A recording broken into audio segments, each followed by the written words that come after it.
It's going to be 10 most disappointing albums. More than 10 times rock's biggest bands let us down. It's not my list. It was at 100. I brought it down to 10. Let's see if I agree or I disagree.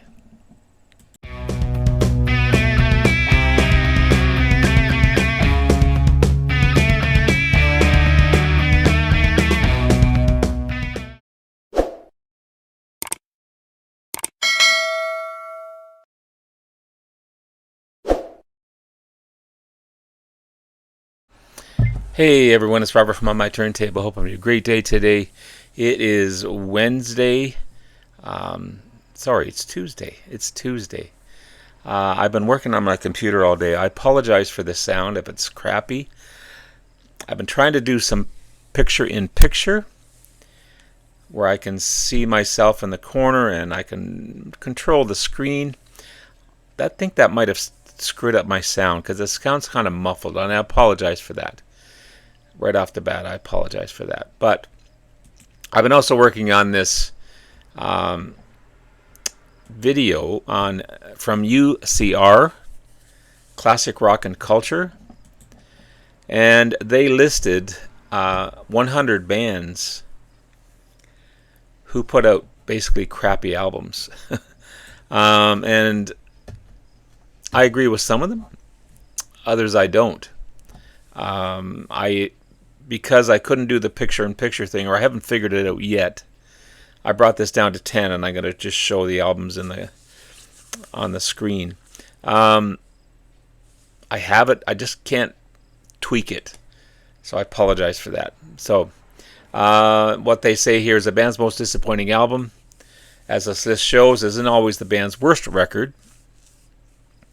Most often, they arrive at the end of a period of creativity, and they kind of run out of steam. That's what's happened in some of these bands. Some bands I just don't like. Maybe a key member leaves or passes away, and that changes the sound of the band. And that leaves us with a disappointing release because their creativity was so high, and then all of a sudden changes are made to the band, or they just run out of steam. And there's some big names on this list. A lot of them I couldn't show, but I'll start off with this one here. A band that I've kind of given up on. Actually, there's a couple in this list that I've kind of given up on. ACDC, they list Fly on the Wall, 1985 release. I do love ACDC's older stuff, with Bon Scott, and this one here. Brian Johnson's vocals are kind of muddy. It doesn't have that early punch like Back in Black did, or For Those About to Rock. It should be on this list. I think anything after For Those About to Rock kind of just became the same. Even their latest that I have isn't the greatest. So this one can stay on the list. ACDC. As well as this next band. Some people may not like this one. I've given up on Aerosmith as well. And they list Night in the Ruts. I think some of their later stuff should be in this list rather than Night in the Ruts, 1979 release. What they're saying about here, they said the album sessions began with Joe Perry on guitar and producer Jack Douglas at the helm, and then they finished the album without either one of them. Joe Perry would leave. So much drugs going on. Nowhere near the peak of Toys in the Attic or Rocks. They just went down that dark, dark alley and then became a pop band. That's why I don't like them anymore. I don't think this one should be on the list. I don't know. This one gets a bad rap all the time. Black Sabbath, Technical Ecstasy, 1976 release. I think it's a fantastic album. Yes, they put out some bangers before this one. and they were getting into that drug-influenced fog that they had known to be in. But this one is a pretty damn good album, and I really, really like it. I don't think it should be on this list.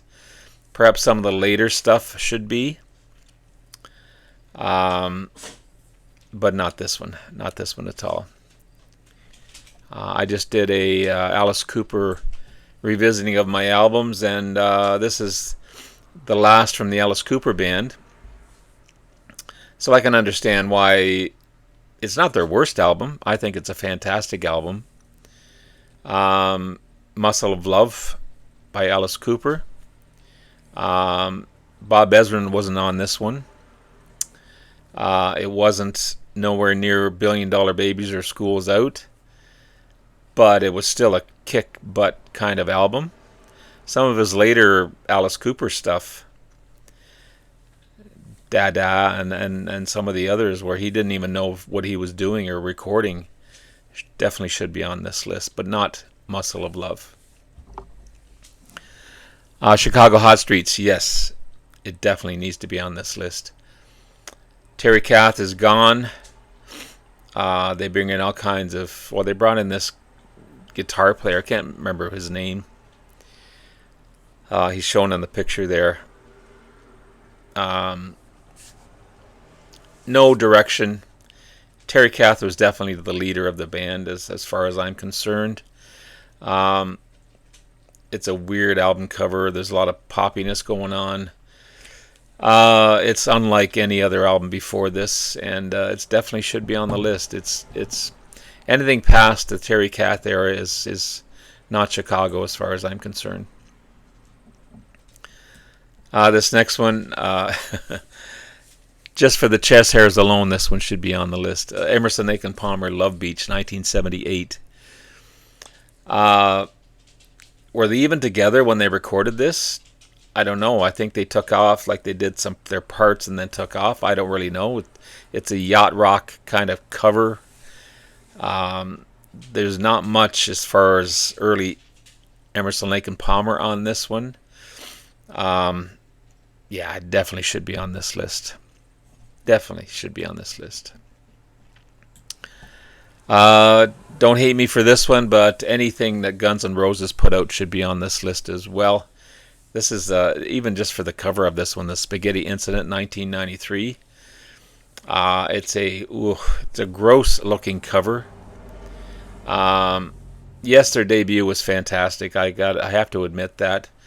But, yeah, nothing that Guns N' Roses did, or even during that time, does anything for me.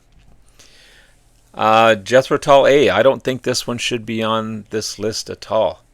I think it's a fantastic album. I have a box set of it. I have a vinyl version of it. There's other stuff later on that definitely... Is it Rock Island? Am I correct in that? I think that one should be on this list. I don't think this one should be at all. I can't spell.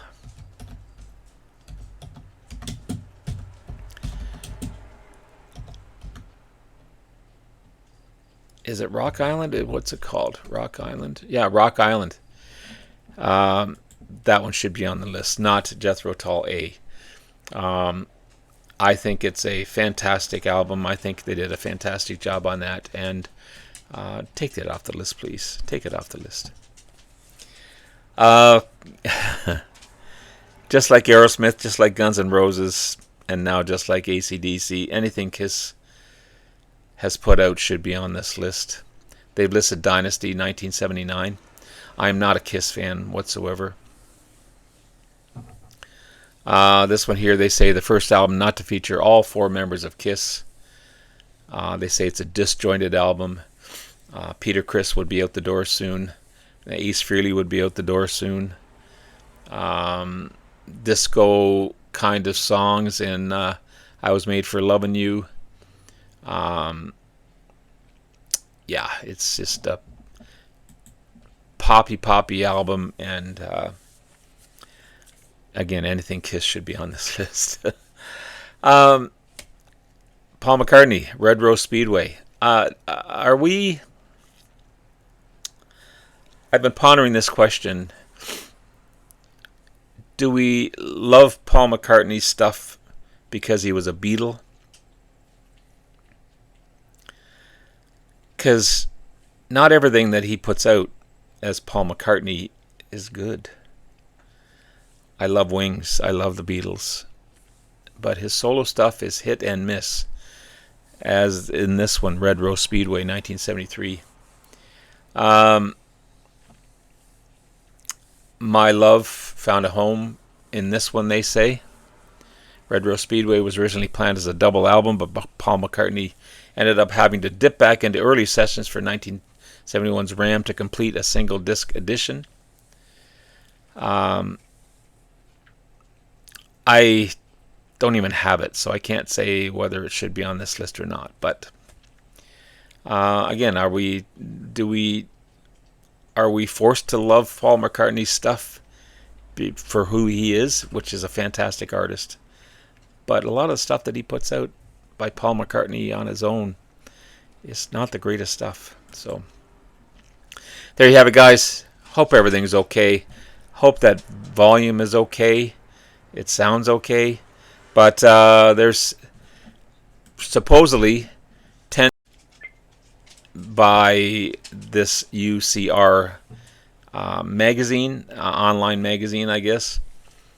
And I agree with some of them. On others, I obviously don't agree. So there you have it, guys. Love you all. We'll talk again soon. Bye now.